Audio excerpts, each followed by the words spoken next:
everyone, what I really want to record today is something which I see as a combination of the people who have been on the podcast just recently, and in particular I have called it the 6 top tips.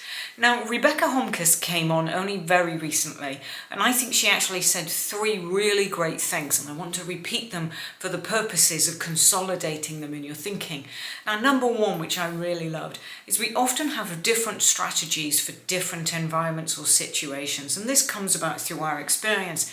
However, if we have what she calls too many different buckets, which is too many approaches, she believes very strongly, let's not have one for when we're surviving or one for when we're thriving, but ultimately have one plan and execute that consistently, because that strategy is most likely to be the one that works.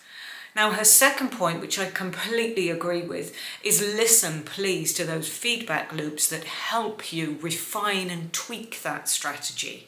So, for example, all those loops that are out there, that's customers and clients, and that's the top team that are giving you feedback, but also the team who are at the touch point of working with customers.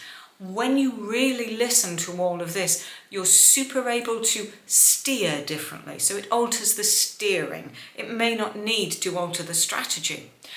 However, she made a very good third point. Planning and execution are not joined at the hip. And I loved that expression, because what that reinforces for me, which I would like to reinforce for you, is that if it's not working, it's okay to change the plan. And working out that it's not happening or not going the way that you like can come from that feedback loop, which was her previous point.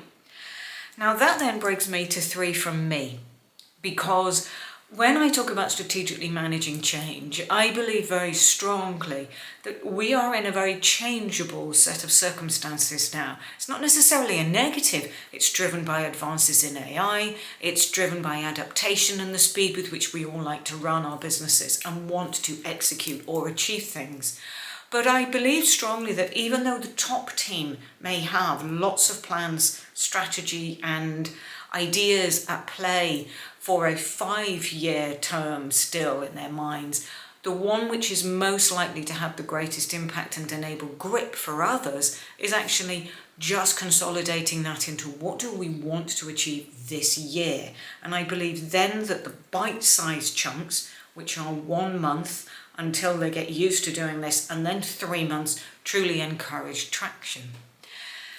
The 5th, I think, is something that you may very well have heard me say before, because I do so on camera regularly, but also if you've ever been in the audience of my session, which is taking the stress out of leadership, because I coined a phrase many years ago, and I've said it again and again. The remedy for stress is always action. Even if what you are doing is making a decision, as you decide something, your body will view that through the brain's pickup that you have decided, and that decision acts as an action. So it doesn't actually have to be physical movement. It can be fairly straightforward once you have decided what you want to do. We do not drift much as execs, which means we may have a habit of overthinking, but we don't drift for long periods of time. We're used to making decisions quickly. So the faster you work out what do I want, go with that.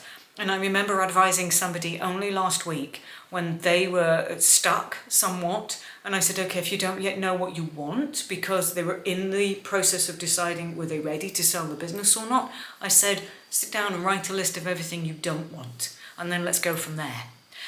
Now, the final point, which I believe strongly is best influenced by showing you something.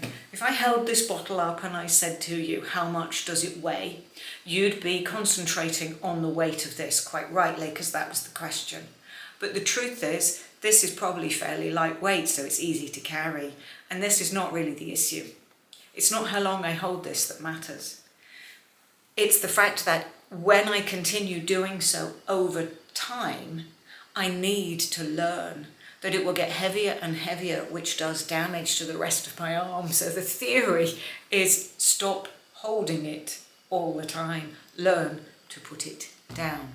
And that is really good simile for what I'm trying to teach when I emphasize the practice of ending your day in a calmer state than all this energy requires during the day. See, what happens instead is we tend to get used to holding this one, and then we get very adept and so adept that we think actually our tolerance is building, and therefore let's try and see whether or not we can now hold 2, and we may even get to the point where we're so practiced we begin to hold 3 and 4 and so on. But as you can see with both of my hands, really every logical bone in your body should be telling you that you ought to be saying no.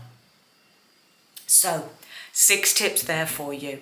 Have a think, see what makes sense. There's always something that lands. Hope that was useful. Take care, everyone. Bye for now.